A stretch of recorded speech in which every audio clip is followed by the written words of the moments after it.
Hallo, ek is Ronel Besuidenhout en jy luister na 'n voorlesing van Lig in die Winter. Vandag is die 6ste aanbieding. Die tema vir vandag is wat wagtye aan ons openbaar. Jesaja 40 vers 31 sê: "Maar die wat op die Here vertrou, kry nuwe krag." Wanneer ons jonk is, dink ons wagtye gaan oor die dinge waarvoor ons wag. Later ontdek ons dat wagtye iets anders is. Dit openbaar waarop ons werklik wag.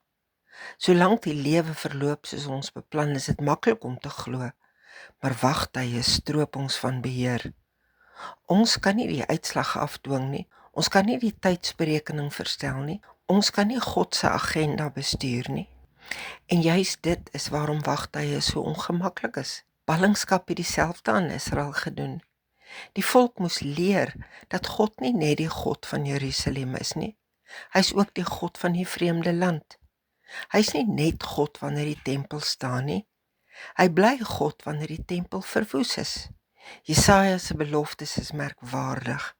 Hy sê nie, die wat op die Here vertrou sal onmiddellik uitkoms kry nie.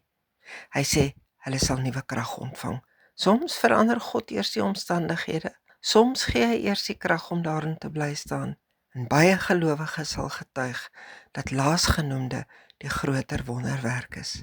Dalk het jy tyd vir die 2 Bybelstudiestukke in die dagstuk. Dalk het jy kans om vandag net hieroor na te dink. Wanneer jy terugkyk oor jou lewe, het God jou meer dikwels verander deur die uitkomste gee waarvoor jy gebid het? Of deur jou te dra terwyl jy gewag het? Ek wil graag saam met jou bid. Here, ek bid dikwels dat U my omstandighede sal verander. Maar wanneer die wagtyd lank word, leer my om U ook daar te ontmoet. Gee my nie net uitkoms nie, gee my U self. Amen.